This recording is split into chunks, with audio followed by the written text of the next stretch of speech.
अस्सलाम वालेकुम and a very good morning to all of you. आप सब देखने वालों की सुबह इंतहाई अच्छी होगी और आगे दिन भी अब खुदा करे कि बहुत अच्छा हो। मेरा नाम मोहम्मद अकबर बाजवा है और मेरे साथ नीलम असलम। जी हाँ, वो लड़कियां जो आग से खेलती हैं। कैसे खेलती हैं? Fire fighters. बिल्कुल। अच्छा, आग बुझाती हैं सिर्फ। मैंने थोड़ा सा इनको टीजर दिया ना कि ये होगा क्या, कि आग से खेलना क्या होता है, आग से बचाना क्या होता है। खतरों के खिलाड़ी। हाँ, खतरों के खिलाड़ी हमारे साथ हैं। और उसके बाद और एक ब्रेक यहाँ पे ले लेते हैं, फिर उसके बाद आपको मिलवाना है हमने खतरों की खिलाड़ी खवातीन से, आग से जो खेल, आग से खेल हमारे साथ। Welcome back after the break. अब आपकी मुलाकात करवाते हैं उन कौमी हीरो से जो हादसात और सानहात में खतरात को मोल लेकर दूसरों की कीमती जानें बचाते हैं, अमलाक बचाते हैं। इंतहाई मुश्किल काम है, इंतहाई जान जोखम का काम है। सिर्फ आग से खेलने की हम बात कर रहे थे, वो खाली आग से नहीं, यहाँ पे मलबे तले दबे लोगों को निकालना, जो एक्सीडेंट्स होते हैं। और फिर जो मैं ये समझता हूँ नीलम, जो इमेजेस ऐसे मौके पर आपकी आंख देखती है, उन्हें फिर अनसी नहीं किया जा सकता। बड़ा मुश्किल काम है ऐसे मौके पर। देख ही नहीं सकती वो तो बिल्कुल जो है ना, उनके लिए हिम्मत हार जाती हैं, बहुत सेंसिटिव होती हैं। इसीलिए तो मुझे ज्यादा इनसे मिलने का इश्तियाक था कि बहैसियत खातून सिन्फ़े नाजुक भी कहते हैं, फिर आप कहते हैं कि सेंसिटिव हैं, और ऐसे मौकों पे जाके जब बड़े बड़े जो हैं वो दिल हार जाते हैं, गुर्दा लेकर कैसे पहुंच जाती हैं और लोगों की कैसे मदद करती हैं। थोड़ा सा इनका इंट्रोडक्शन करा देते हैं। सबसे पहले शाजिया परवीन हमारे साथ हैं। पाकिस्तान की पहली fire fighter, female fire fighter होने का एजाज इनको हासिल है। और दीबा शहनाज की तो क्या ही बात है, अक़वाम मुत्तहिदा के इदारे international search and rescue advisory group की जनूबी एशिया की, जी हाँ, जनूबी एशिया की पहली खातून सर्टिफाइड रुकन है। क्या बात है जी, इनके हौसले को। यूएन की जो टीम है, यहाँ पे भी बताना कि मतलब जो पाकिस्तान की रेस्क्यू की टीम जो कि सर्टिफाइड है फ्रॉम द यूएन, ये उसकी नुमाइंदगी कर चुकी है पाकिस्तान की तरफ से, उसको लीड कर चुकी है उस टीम को। और उसके अलावा ये वो टीम है कि जो सर्टिफाइड है और फिट करार दी गई है कि ये पूरी दुनिया में कहीं पे भी क्या बात इतने मतलब इतनी पेशावराना महारत में है कि ये कहीं पर भी रेस्क्यू काम सरंजाम दे सकते हैं। बिल्कुल। तो अस्सलाम वालेकुम। बिल्कुल टाइम नहीं वेस्ट करेंगे। दीबा और शाजिया, सबसे पहले तो आपको वेलकम करेंगे हम जीएनएन के स्टूडियोज में। और तहे दिल से मैं कहना चाहूंगी, मुझे बहैसियत खातून आप पे बहुत फख्र है, जो आप खास तौर पे आपके आने से पहले भी बहुत एक्साइटेड थी। वालेकुम अस्सलाम, बहुत शुक्रिया पाकिस्तान, और पाकिस्तान को मुबारकबाद कि पाकिस्तान की टीम इस वक्त दुनिया की सफ़े अव्वल टीम में शामिल है। मेरा तो एक छोटा सा कंपोनेंट है, मैंने ख़वातीन की नुमाइंदगी की, बट मेरे लिए ये एजाज़ की बात है कि मैं अब एमरजेंसी सर्विसेज एकेडमी की पाकिस्तान रेस्क्यू टीम, जो यूनाइटेड नेशन से जनूबी एशिया की पहली टीम है, उसकी मेंबर हूँ। और अल्हम्दुलिल्लाह 2005 में जो ज़लज़ले में बेबसी थी और हम टीमें बाहर से मंगवाते थे, आज वो बेबसी ख़त्म हो चुकी है। और ये दुनिया की सफ़े अव्वल टीमों में शामिल होने के बाद पाकिस्तान को ये एजाज़ हासिल है कि अगर कहीं सर्च एंड रेस्क्यू की ज़रूरत पड़ती है तो पाकिस्तान वहाँ पे अपनी ऑफ़र कर सकता है सर्विसेज। और टर्की में जब रिसेंटली ज़लज़ला आया और बैरूत में जो केमिकल का इंसिडेंट हुआ था, उसमें हमारी टीम ने वहाँ पे ऑफ़र की सर्विसेज। अगर ज़रूरत पड़ती तो हम वहाँ पे, हमारी टीम रेडी थी और हम जा सकते थे। क्या बात है। शाजिया, आप बताएं, पाकिस्तान की पहली फायर फाइटर, मतलब आग देख के ना दूर से लड़कियां चीखें मारना शुरू हो जाती हैं। लड़कियों पे इल्जाम लगता है कि कुछ भी हो जाए ना, चीखें मारती हैं, कुछ करती तो है नहीं है। तो आप में ये जज्बा कैसे आया? बिहारी की हमारी लड़की कुड़ी जो है इतनी बहादुर, माशाल्लाह। एक्चुअली जो है ना, मैंने 2010 में ज्वाइन किया था और मेरे फादर जो है आर्मी से थे।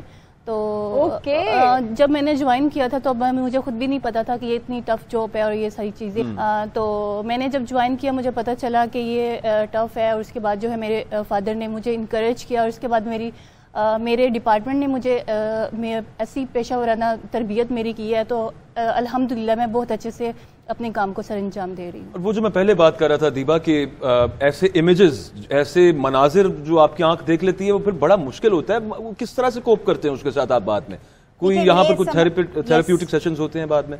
सबसे पहले इदारे की ना जो तरबियत जिस तरह से की जाती है रेस्क्यूज की, वो बहुत मैटर करती है। जब भी हमारे रेस्क्यूज इंडक्ट होते हैं सर्विस पे, तो एमरजेंसी सर्विसेज एकेडमी में उनकी कुछ बेसिक ट्रेनिंग है 4 मंथ्स की। वो उसमें मेडिकल है, फायर रेस्क्यू है, रेस्क्यू फ्रॉम हाइट है, यानी कि आपको रोड ट्रैफिक एक्सीडेंट हो, बिल्डिंग कोलैप्स हो, हैजर्डस मटेरियल इंसिडेंट हो, उन तमाम के लिए प्रिपेयर किया जाता है, सिमुलेशन से गुजारा जाता है।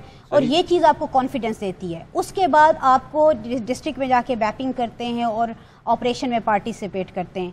डेफिनेटली वो जो with the passage of time experience आपका आता है, वो आपकी कामयाबी का सबब बनता है। I remember first bomb blast जब मैंने अटेंड किया था तो मतलब आई वॉज फीलिंग कि शायद मैं जाके ना मुझे, हालांकि मेरी तरबियत बड़ी अच्छी हुई थी, लेकिन शायद कि ऐसा खून और मतलब हर चीज़ वो देख के तो अजीब सी, लेकिन मैं वहाँ जाके जब काम में पड़ी इंसिडेंट कमांड में, तो मैं ये भूल गई कि मतलब एक ये फीलिंग्स क्या होती हैं साइकोलॉजिकल। लेकिन अच्छी चीज़ ये है कि इदारे ने इसके लिए साइकोलॉजिस्ट भी भर्ती किए हुए हैं, जो कि एक इंसिडेंट के बाद जब आप वापस आते हैं ना सिर्फ डीब्रीफिंग होती है, बल्कि मेजर इंसिडेंट को लेके डायरेक्टर जनरल साहब खुद भी उसकी डीब्रीफिंग्स करते हैं, ताकि वो बाकी डिस्ट्रिक्ट के साथ हम वो शेयर करें, उसके लेसन लर्न और उसमें क्या क्या चीज़ें हम बेहतर कर सकते हैं। लेकिन दीबा फिर भी अगर मैं ये इस चीज़ को और जेंडर को एक मिनट लिए साइड पे रख दूं, बहैसियत इंसान, क्योंकि पाकिस्तान में बदकिस्मती से पिछले कुछ सालों में, अब अल्लाह का शुक्र है कि काफ़ी अमन है, ऐसे खौफनाक किस्म के वाक़यात हुए।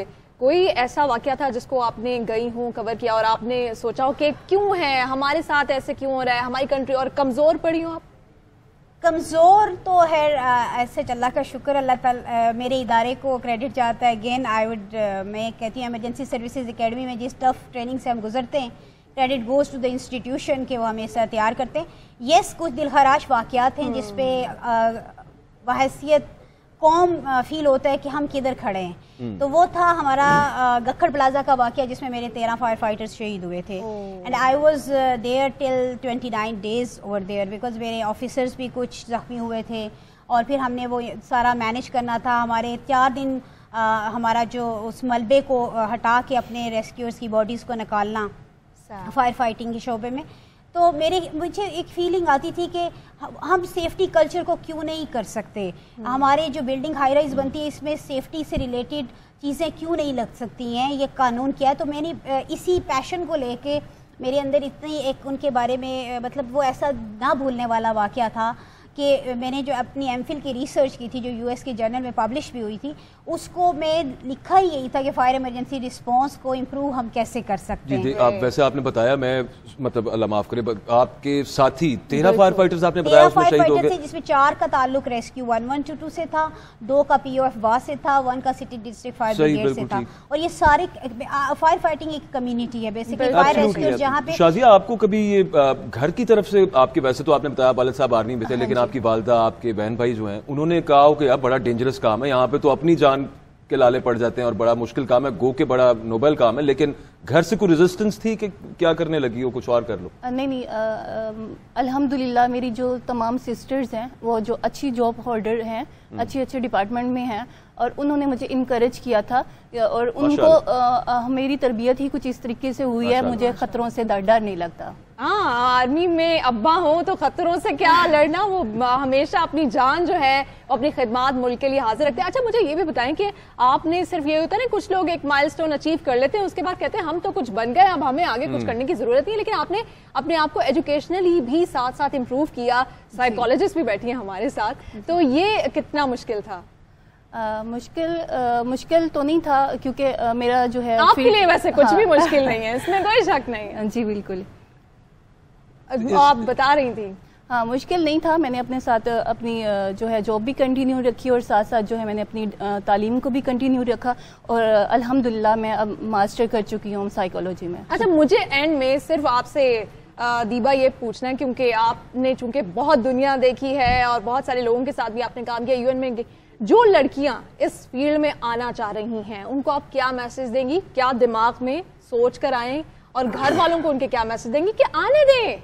देखिए, फील्ड्स जो भी होती है ना, उनकी अपनी अपनी डिमांड्स होती है। रेस्क्यू का जो शोबा है वो एक चैलेंजिंग माइंड रखने वाली खवातीन के लिए बहुत बेहतर है, जो एक्सेप्ट चैलेंज को करती हैं, और फिर वो साथ, क्योंकि यहाँ पे बैठ के या खाली मेकअप करके आके ऑफिस में आके काम करना नहीं होता। It's really a tough job कि आप छुपे हुए हैं, कहीं आपको नज़र भी नहीं आ रहे। हमें तो चले हमारा इदारा अच्छा है और रिकग्नाइज भी कर देते हैं, और आप सबको पता है, लेकिन ऐसा भी है कि ये साइलेंट वर्क है। आप किसी ऑपरेशन में जा रहे हैं, आप रेस्क्यू कर रहे हैं, आपकी यूनिफॉर्म की हालत भी वैसी हो जाती है, मलबे से आप पेशेंट्स को निकाल रहे हैं। तो those who are committed and family are supporting, they should join Rescue 1122, because Rescue service इस वक्त तक 92 लाख लोगों को रेस्क्यू करने का एजाज रखती है। आप देखें ये आम इसमें तो कोई शक नहीं है कि ये काम एक ऐसा है, ऐसा नहीं है कि किसी कि जो आप करते हैं तो आप कम से कम एक सुकून की, चैन की नींद आप जरूर सोचते हैं, आपको एक बड़ा मजा जरूर आता है कि यार आपने लोगों की खिदमत की है। और फिर मैं एक चीज और भी कहना चाहूंगी कि कोविड के दौरान हालांकि ऐसा लगता था कि सिर्फ ये शायद हेल्थ डिपार्टमेंट में ही हो, कोरोना में के 15,000 से ज्यादा 15,500 से ज्यादा लोगों को रेस्क्यू सर्विस ने शिफ्ट किया। पहले रिस्पॉन्डर रेस्क्यू होते थे जो कि घरों में जाके, क्या बात है, इसमें कोई शक नहीं। सैल्यूट है जी आपकी खिदमत को, हमें फख्र है। और I would like to appreciate the whole efforts of the ISPR Pakistan Army because they are the people who collected, gathered the talent of the country and हमें यहाँ पे आपके साथ बैठने का बहुत शुक्रिया दीपा, बहुत शुक्रिया शाजिया, आप दोनों हमारे साथ मौजूद थी। और इस तरह की खवातीन, इतना जज्बा और इतनी हिम्मत, इतना हौसला नीलम पाकिस्तान के अंदर, मतलब ये और ज्यादा से ज्यादा। और बिल्कुल अभी हम ब्रेक के पास, ब्रेक के बाद और पार हम मौसीकी का तड़का भी लगाएंगे, लेकिन यहाँ पर आपसे कुछ लम्हों के लिए इजाजत चाहेंगे।